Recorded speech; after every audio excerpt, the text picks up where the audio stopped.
Des ados cabossés, abîmés par des années d'errance.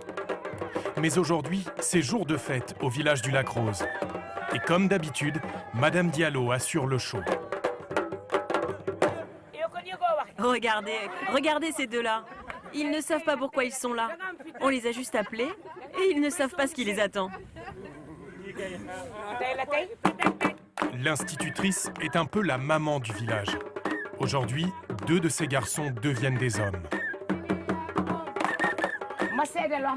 Chibi Camara, tu te souviens quand je t'ai dit tu as l'air fatigué, va te reposer, tu vas tomber malade. Et tu m'as répondu je ne veux pas me reposer, je veux un travail. Bien voilà, c'est fait. Aujourd'hui tu décroches un travail. Et vous tous, écoutez, un jour ce sera votre tour. Djibi et Mbaye ont passé 5 ans au village. Aujourd'hui, ils quittent l'équipe qui les a sortis de la misère, leur famille d'adoption et son patriarche discret, Loïc Trégui. Loïc, qu'est-ce qui se passe là? Faut pas trop me demander parce que dans ce genre de truc, je fais que pleurer moi. Là, c'est des super gamins. Ça fait déjà longtemps qu'ils sont avec nous. On a 2 places à pourvoir là dans une société de la place. Et ils partent. Et c'est leur dernier jour. C'est une bonne nouvelle? Ouais, c'est toujours une bonne nouvelle. Mais... c'est très bien pour eux. Et c'est le bout du parcours pour nous aussi, c'est le bout du parcours pour eux. C'est bien. Le village du Lac Rose, c'est l'utopie de ce Breton taillé comme un menhir. Nous allons passer 2 semaines avec lui. Partager le quotidien de ceux qui l'a entraîné dans cette aventure. Cher, le gentil géant qui arrache les enfants à la rue, au squat et à la drogue. Madame Diallo, l'alphabétiseuse qui redonne à chacun sa dignité et sa valeur. Et le docteur Marie, qui soigne les égratignures, mais aussi les blessures beaucoup plus profondes. Tous rassemblés pour tendre la main aux petits oubliés du Sénégal et faire vivre le village des enfants perdus.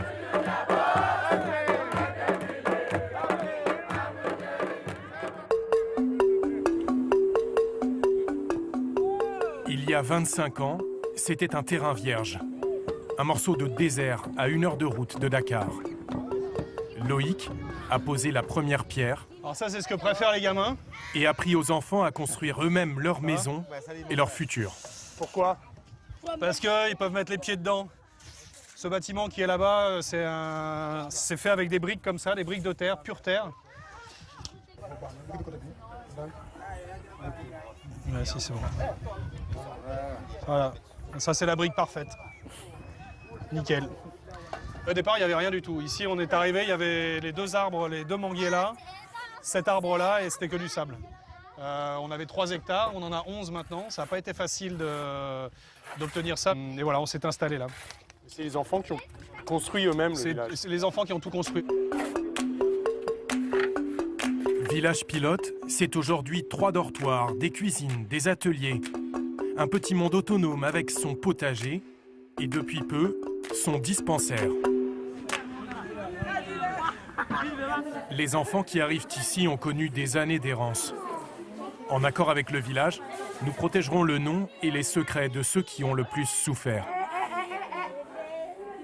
Ça fait pas mal, hein, tu lui dis? Marie Pellico est médecin à Dakar. Elle a rejoint le village comme bénévole il y a 3 ans. Elle vient d'obtenir de pharmacies de la région des vaccins gratuits pour les 80 petits pensionnaires. Ça y est. Allez, quand on les récupère, on a de la traumato, on a de la malnutrition, des problèmes digestifs, de la dermato. La gale, la teigne, les plaies, les surinfections, des choses comme ça. Et après, c'est à peu près la moitié qui ont vécu des violences, enfin 90% de violences physiques et moitié violences sexuelles aussi. On y va? Il y a des blessures que le docteur mettra plus de temps à soigner. C'est bon, c'est lourd. Allez, pap, hop. Parmi ses enfants, Idrissa, 13 ans. Battu et maltraité, il a fugué et passé 3 ans à la rue. lui a donné, ça lui a permis de bien dormir. C'est tous les jours le cauchemar là? C'est tous les soirs en ce moment? C'est chaque soir que tu revois celui qui est mort avec toi. C'est toutes les nuits tes cauchemars? Oui, toutes les nuits. Il revient. Il m'appelle. Il crie mon nom. Donne-moi quelque chose pour dormir, s'il te plaît. Les autres dans la chambre disent que je les réveille toutes les nuits, en hurlant. Hein, on va pas l'assommer, donc il faut qu'on arrive à régler le problème des cauchemars. Ouais. Pas de somnifères, mais une oreille attentive pour libérer la parole. Il a subi un gros traumatisme dans la rue. Il est toujours avec son copain, donc à vivre dans la rue, hein, sans personne référence, sans adultes, etc. Et au moment de traverser la rue pour aller de l'autre côté, il y a une voiture qui a percuté l'enfant, enfin son copain. Donc son ami est mort sous ses yeux et la dernière chose qu'il a fait, c'est qu'il a hurlé son nom à lui. Il y en a beaucoup qui font les cauchemars et c'est souvent des bagarres, des violences qu'ils ont subies, voilà, des accidents, des morts, des choses comme ça. D'où viennent ces cauchemars qui hantent encore leur nuit? Quel était le quotidien d'Idrissa, de tous ces enfants des rues? Nous allons en avoir un aperçu en suivant la maraude du village. Tous les mercredis soirs, Cher Diallo prend son pick-up et sillonne Dakar en compagnie de Marie à la recherche des enfants perdus. Cher est éducateur, c'est l'un des piliers de l'association. Il connaît tous les points de chute habituels des enfants. Ça fait plus de 15 ans qu'on fait ça, parce que les jeunes, tu sais, ils sont mobiles. La journée, ils vont aller manger et tout, chercher de l'argent. Et le soir, ils vont aller squatter. Et nous, en fait, on va les voir dans ces squats-là, parce qu'à ce moment-là, on peut discuter avec eux et de leur dire que s'ils veulent quitter la rue, quitter cet enfer-là, il faut qu'ils peuvent venir avec nous. Si c'est un jeune qui vient fraîchement d'arriver, ou bien qui est un peu malade, là, on peut l'intégrer d'urgence. Ceux qui ont des années de rue derrière eux, en revanche, sont plus difficiles à approcher. À l'arrivée de l'équipe, leur premier réflexe est de s'enfuir. Au Sénégal, le vagabondage est un délit. La police fait régulièrement des descentes et jette les ados en prison. Après une heure d'approche, Cher et Marie reviennent avec quelques-uns des enfants. Les blessés, comme Youssou. Ah, ça va. Qu'est-ce qui lui est arrivé? Apparemment, il s'est fait poursuivre par la police et il est tombé, c'est ça? Il est tombé, oui. Il s'est fait pousser par là. Il s'est ripé. Marie, vous étiez, à l'instant, vous étiez dans ce petit groupe là-bas. Ça ressemblait à quoi? Ils ont entre 10 et 20 ans à peu près. Et ils sont tous guinzés. Hein. C'est-à-dire qu'ils ont tous... Guinzé, ça veut dire quoi? Ils respirent des solvants de peinture dans les tissus, là. Et ils sont shootés. Lui, il aligne pas 3 mots. Hein. Là, il aligne pas 3 mots. Youssou tient à peine debout.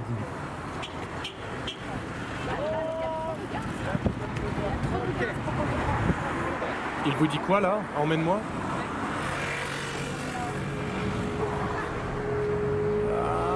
Youssou est-il vraiment déterminé à quitter la rue? Dans son état, Marie en doute. Elle lui donne rendez-vous dans une semaine. S'il n'est pas drogué ce jour-là, elle l'emmènera. Pour ce soir, il retourne parmi les ombres de Dakar. Des milliers d'ados qui errent dans les rues et trouvent dans le Guinz un moyen d'échapper à la réalité. C'est du lien trilogique. Du lien trilogique. Dans la bouche, ça tourne la tête. Comme ça. Et puis, tourne la tête. La famille de drogue. Il est en forme. C'est fini. Il est en forme. Mais c'est serre, c'est mauvais. Ce n'est pas bon pour la santé. Ce n'est pas bon pour la santé. Alors pourquoi tu n'arrêtes pas? Mais parce que nous sommes des enfants de la rue. Ce soir, parmi les dizaines de jeunes rencontrés, 2 seulement accepteront de suivre Cher et Marie. Regarde, j'ai combien de doigts? Attends, tu vas trop vite. Concentre-toi, j'ai combien de doigts? Et tu as quel âge? 16 ans. 16 ans. T'as envie d'aller dormir au chaud là? Sans te poser de questions? Sans risque. Tu montes. Dans ce squat de Sandaka, un quartier abandonné, le pick-up de Cher est sans doute leur dernière chance. La plupart de ces jeunes-là, c'est des tuberculeux. Et donc, c'est un peu dangereux pour nous-mêmes. Il n'y a plus que Village Pilote qui y va d'ailleurs. Ouais, parfois, on a peur, quoi, parce qu'après chaque équipe mobile, on rentre chez nous, on a nos enfants et tout. Et donc, si on chope une maladie dans la rue, c'est sûr que directement, on va transmettre ça à notre famille, mais c'est le risque du métier aussi. Ces risques, Cher les accepte. Il a un rêve, ne plus voir un seul enfant abandonné dans les rues de sa ville.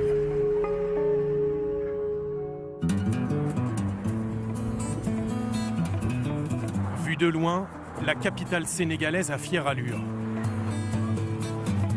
Mais dès qu'on s'y promène, Dakar révèle une face plus sombre.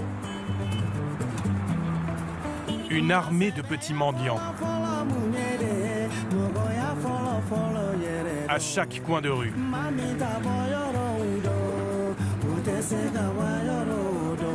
Certains ont à peine 5 ans.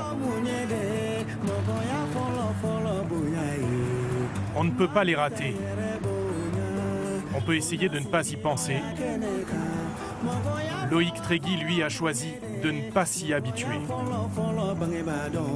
Ce sont eux qui ont changé le cours de sa vie il y a 20 ans. À l'époque, il fait des études de commerce en France, mais sa vocation est ailleurs. Il passe un été au Sénégal. Le sort de ses enfants le marque pour toujours. Celle-là, c'est une image d'anthologie. Il y a moi, mon frère derrière, puis la première équipe. Je suis là, avec des cheveux et un peu moins de poids. Ce qui n'était qu'un séjour touristique devient la nouvelle voie de son existence. Il crée l'association Village Pilote qui compte aujourd'hui 60 salariés. Grâce aux dons d'entreprises et de particuliers, il poursuit le combat avec la même détermination. Là où tout le monde voit ces gamins-là comme un peu le décor urbain, ça fait partie du mobilier urbain, j'arrive pas à les voir comme tels jusqu'à présent. C'est le sentiment d'injustice que ça génère, il est toujours assez présent aujourd'hui. D'ailleurs, je pense que quand je l'aurai plus et quand l'équipe l'aura plus, il faudra faire autre chose. En attendant, chaque semaine ou presque, le village accueille de nouveaux rescapés. Ce matin, ils sont 5. Et parmi eux, Mamadou, 15 ans, sous sa capuche rouge. Rien ne lui a été épargné. La maltraitance, la fugue, la rue et enfin la prison. D'où est-ce que tu viens? De Fité. Mais là, j'étais en prison à Forbé. Tu as passé combien de temps en prison? 1 mois et 2 semaines. Ok. Pourquoi tu y étais? La police m'a ramassé dans la rue. J'étais dans le milieu. C'est quoi le milieu? Les bandes de la rue, les guinzés. Je dormais dehors, n'importe où. Le matin, je partais mendier. À 6 h du matin, jusqu'en fin d'après-midi. Parfois, je ne ramenais presque rien. Mes copains partageaient avec moi ce qu'ils avaient obtenu. Tu vois, ça c'est un engagement que tu prends aujourd'hui avec nous. C'est ta parole. Tu t'engages à respecter les formateurs et les règles de fonctionnement de ta nouvelle maison et à étudier. Voilà, tu signes ici.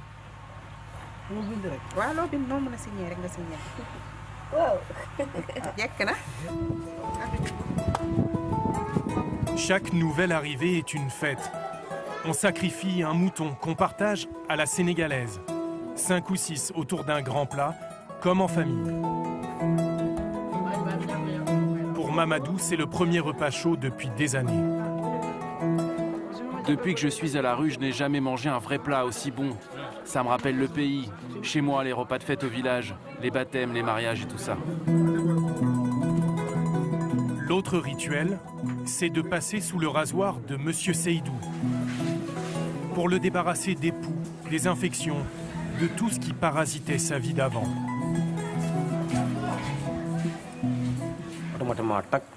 Dès qu'il arrive, on lui fait la boule à zéro. En plus, il a sûrement la gale. Donc après, il va aller voir le médecin et suivre un traitement. Mais c'est aussi un symbole pour lui enlever toutes les idées noires. Tout ce qu'il avait de mauvais qui restait dans son cœur. Et il finit la rue. Il va devenir une autre personne. Mamadou et les autres passent ensuite chez Maman Suzanne, celle qui réceptionne les dons de vêtements qui permettent d'habiller 80 enfants. Tiens Mamadou, ça c'est pour toi, ça c'est ton tas. Voilà, c'est pour toi.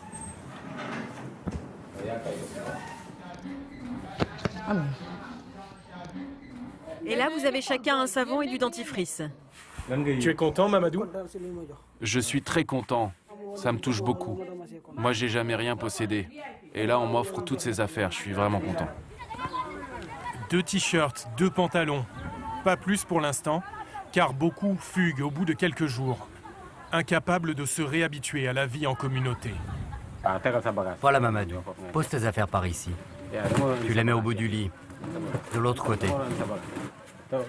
Et toi viens avec moi.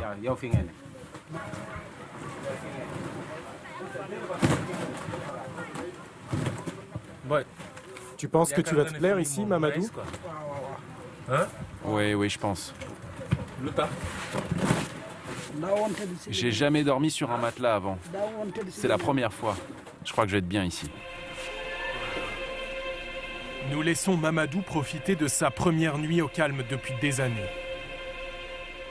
Comment expliquer que lui, comme tant d'autres, se soit retrouvé ainsi à la rue? À quoi ont-ils voulu échapper? 4 heures du matin, en banlieue de Dakar. Des ombres se glissent dans la nuit. Ils quittent leur dara, de petites écoles disséminées à travers la ville, où l'on apprend le Coran. On les appelle les enfants talibés. Ils ont entre 5 et 10 ans, ils ne savent plus vraiment. Leur écuelle à la main, ils vont marcher plus de 5 km pour mendier leur repas et l'argent que leur maître attend d'eux. Tu dois rapporter combien chaque jour? 500 francs CFA. Un peu moins d'1 euro? Si on ne les rapporte pas, on est puni et battu. Si je ne rapporte pas 1 kilo de riz aussi, il me fait faire des pompes. Et après, on doit faire la vaisselle, tout nettoyer. Ou on est puni? Oui, on doit faire la vaisselle, tout nettoyer. Nous, on n'est pas des voleurs.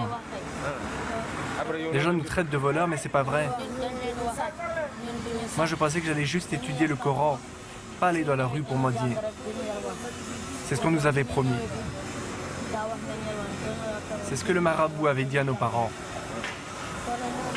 Mais en fait, il nous envoie dans la rue pour mendier toute la journée.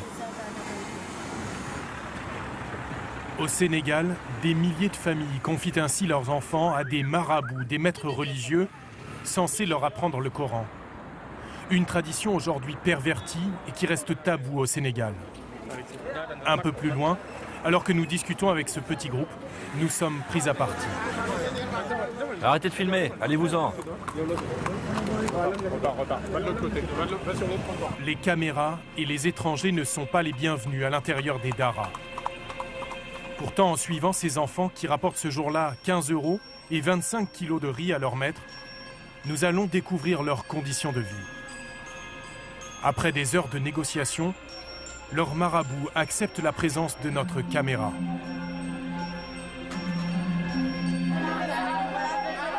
Les enfants sont en plein cours de récitation.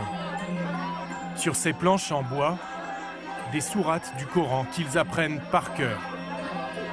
Entassés à 25 dans 15 mètres carrés. Cette pièce est à la fois salle de classe, dortoir, salle de bain. Leur marabout se défend de les exploiter.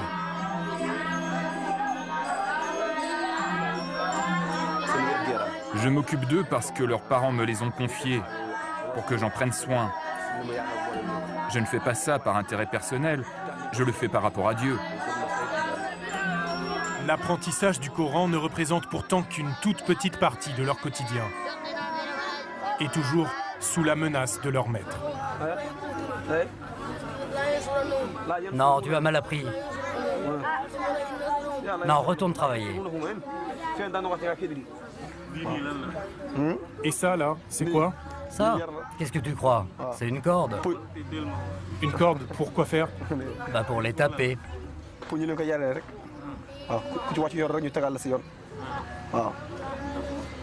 les frapper. Et vous l'utilisez, vous? Vous l'utilisez sur les enfants? Oui, il faut bien. C'est nécessaire avec des enfants comme ça. Si je leur dis d'être là à 10h30 et qu'ils ne sont pas là, ils sont punis. Mais il n'y a que comme ça qu'ils apprennent.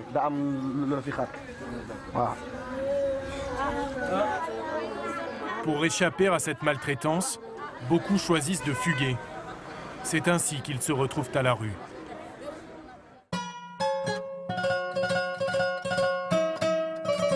Lorsque le village les récupère, il faut leur réapprendre les gestes simples du quotidien. Donne-moi un peu, donne-moi un peu.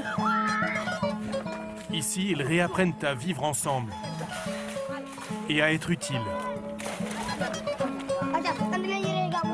Il n'y a plus de coups, plus d'argent, ni de charité, juste de l'entraide. Le principe ici, c'est que c'est pas, ils n'ont pas un service ils n'ont pas un service hôtelier, donc il faut participer à toutes les activités. Donc ça, le linge, Suzanne, on le fait tous les combien, le linge? Tous les jours. Si c'est dans la rue, ils ont l'habitude de porter les habits. Quand c'est sale, ils enlèvent, ils jettent et ils le demandent dans les maisons. Donc ils n'ont pas l'habitude de laver. Après leurs tâches ménagères, ils se succèdent par petits groupes dans la salle de classe de Madame Diallo. Entrée verticale. Salam alaikum. Bonjour. Madame Diallo. Vous allez bien? Ça va? Ça va bien, merci. Elle s'occupe d'alphabétisation. C'est à la fois une enseignante, mais c'est aussi une maman, j'allais dire, pour tous ses enfants. Ah, ok. Marema Diallo a 57 ans. Elle a eu plusieurs vies avant de rejoindre le village, mais un seul enfant. Regardez ici. Ici, elle en a adopté des centaines. Son but est que chacun reparte avec les bases de l'orthographe et du calcul. Bien. Le but, c'est l'obtention d'un diplôme, parce que c'est extrêmement important déjà sur le plan sentimental, pour la revalorisation, la valorisation du jeune. Mais nous, on ne forme pas des grammariens, ni des astronautes. Dans la vie, il n'y a pas que le savoir livresque. Ce qui est important dans la vie, c'est le savoir-être. Au premier rang, aujourd'hui, un nouvel élève. Comment t'appelles-tu? Hein? C'est Mamadou, le jeune que nous suivons depuis sa sortie de prison. C'est son 4e jour au village et son 1er jour à l'école. Mamadou, tu connais l'alphabet? A, B, C, D. Tu connais? Hein? Voilà. Ouais.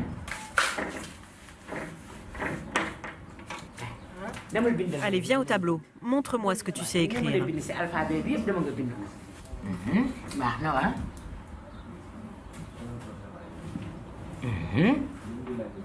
Madame Diallo n'insiste jamais sur les erreurs, que sur les acquis, aussi maigres soient-ils. C'est l'occasion de lui montrer qu'il compte. C'est ce qui leur manque. Hein.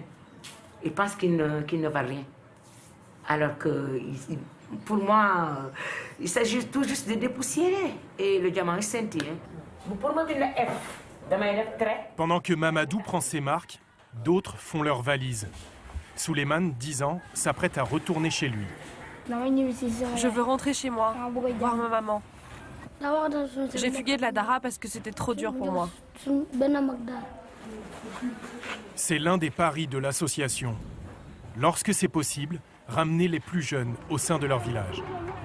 Cette mission, Chérif Ndiaye en est le responsable. Il est aux côtés de Loïc depuis le début. Il a fondé avec lui l'association.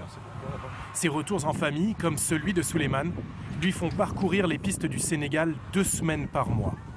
On va faire le trajet Dakar, Fatick, Kaolack. Ensuite, on continue sur Koupentoum, Koussanar, Tamba.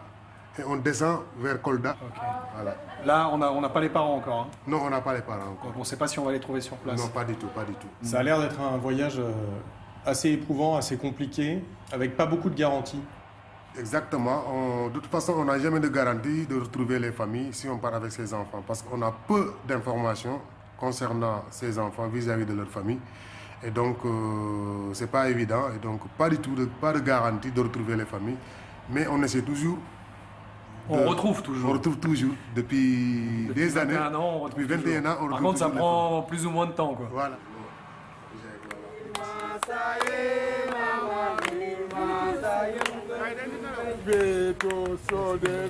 Quitter le village, c'est quitter cette autre famille.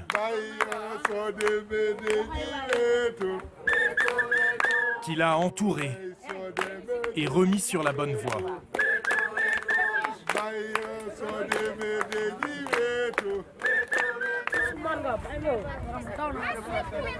Souleymane ne sait pas ce qu'il attend, ni même si on l'attend.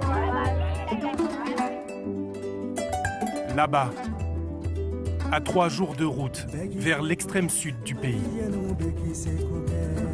Par-delà les plaines du nord, les terres arides et la brousse.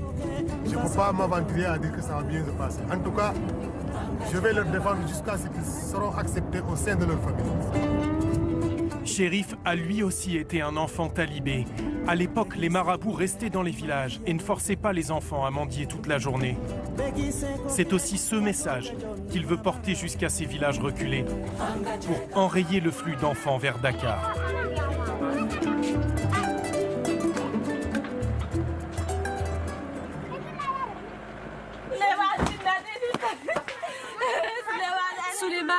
Souleymane est revenu.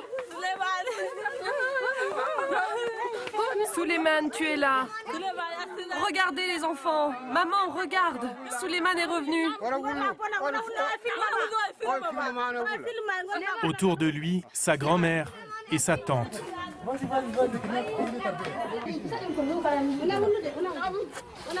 Ne pleure pas, ne pleure pas. Tout va bien maintenant. Et ses parents? On ne sait pas. Il a perdu son papa quand il était parti au Dara. Et sa maman, apparemment, elle n'est pas là. Elle était partie à sa recherche. Asseyez-vous. Assieds-toi, grand-mère.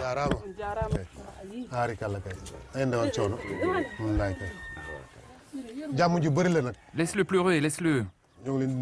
C'est normal, il est ému. Laisse-le, laisse-le. Dans ces villages très pauvres, de plus en plus de parents confient leurs enfants aux marabouts des villes. Alors Chérif en profite pour leur faire la leçon. Un enfant, il ne faut pas le forcer. Il faut écouter ce qu'il veut. Si vous voulez l'envoyer à l'école coranique, envoyez-le à la Dara de ce village, pas à Dakar où personne ne s'occupera de lui. Tout le village est content de vous. Parce que dès qu'on vous a vu avec l'enfant, on sait que vraiment vous êtes des humains. Vraiment, vous avez fait un bon geste. Que Dieu vous paye. Le village est très pauvre, il n'y a rien. Et il va quitter, même, vous revenez, il va quitter. Ils sont confiés à des marabouts aussi, parfois? Non, ça, ce n'est pas des marabouts. Un marabout ne doit pas faire un tel geste. Il faut protéger l'enfant là. À quoi bon d'amener les enfants là? Ça, c'est saboter l'humanité. Merci. Pour Souleymane, rien n'est encore gagné. Souleymane, courage. Il faut que tu sois fort. On a parlé au directeur de l'école du village. Ils vont s'occuper de toi. Je vais essayer de retrouver ta maman. Et en attendant, tu vas aller à l'école et tu vas travailler dur, d'accord? Allez, courage. Souleymane a-t-il retrouvé les siens ou perdu ceux qui étaient devenus sa famille?